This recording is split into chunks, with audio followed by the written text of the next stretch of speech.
All right. I'll show you what I'm working on. Seems to be working pretty good.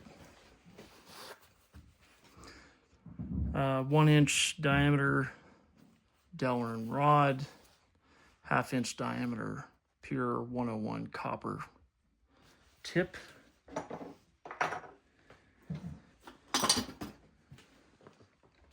Haven't glued the tip in yet. The rod's drilled out on both ends, so I can actually have 2 tips on it,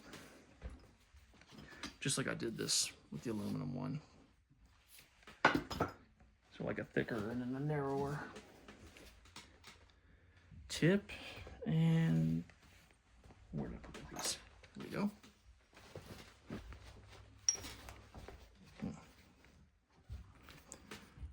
Just a test piece. It's a flake of some Kentucky hornstone, basically. It's a variety of hornstone. I forget exactly what it's called, but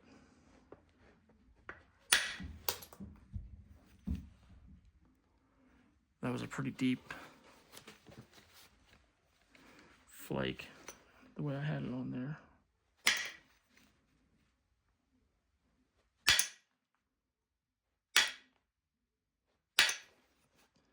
I don't like that bounce back.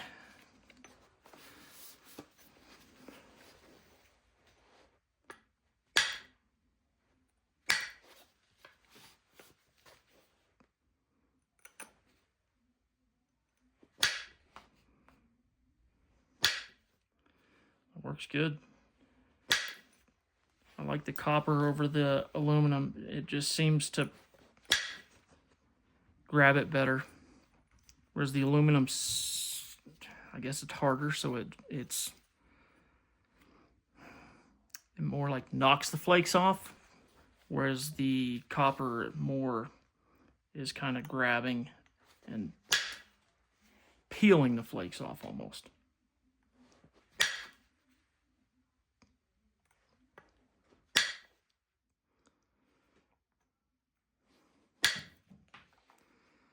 Yeah, that's working really good. All right, let me try a different material. Here's some Keokuk. I started working on this biface last weekend.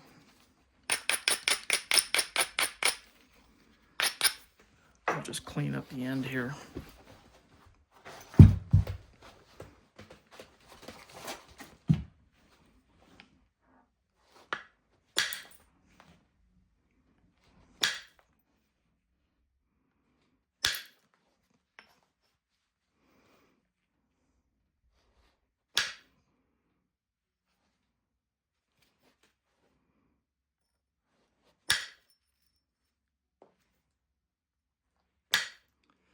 You know, I've been napping for 2 years. I tried indirect a little bit when I first started, and I've always had, like, I've got an aluminum rod, like Jack Crafty was using, or is using sometimes. And I carried that around with me for a while, and I would use it to, like, bail myself out of certain situations where I needed a really precise hit to remove a hinge or something like that. And it worked pretty well, but I never got real proficient with it.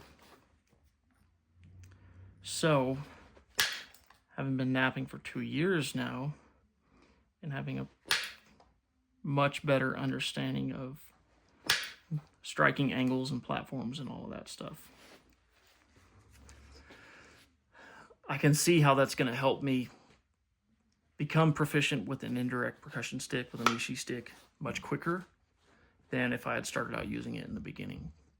And I'm not saying that to knock anybody or say you should or shouldn't use it at any particular point. I'm just saying in general, like for me, what I'm seeing and what I can tell so far, having had 2 years under my belt of doing just all direct percussion, coming in now with an indirect percussion stick, it's going to work out really well for me. I think it's not going to take a whole lot of me getting used to, because I understand platforms, platform angles, striking angles, and the relationship between the tip of the billet and the platform. So I'm going to be able to set it up, and I think it's going to work out really well for me. I'll try something real quick. So this end here, I'm going to try and take this whole kind of ridge off here. It's kind of a hinge, got the square edge, got a platform right there. I'm going to try and just rip this whole piece off right there and get rid of a lot of the square edge in the process of doing it. If I hit it right, looking at it, I should be able to do it. I'm pretty sure I could do it with one of my copper billets. So I should be able to do it with the Ishi stick. If I hit it right. And I think I'll be able to hit it right.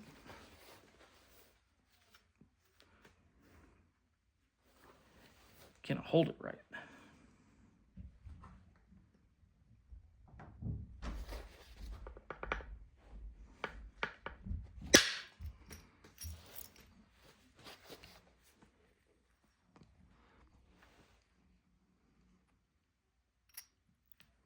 Boom. Yep. Perfect. That's awesome. I really like that. I'm going to have fun with this thing. And this is just prototype. It's a little shorter than I wanted it, although I may keep the length. That's 14 inches. My original stick was, I misread my tape measure, was 16. It was 1 foot 4 inches. And somehow in my head that turned into 14 inches when I cut this one a little while ago. So it's a little bit shorter, but that may not be a problem. So, all right, cool. To be continued later.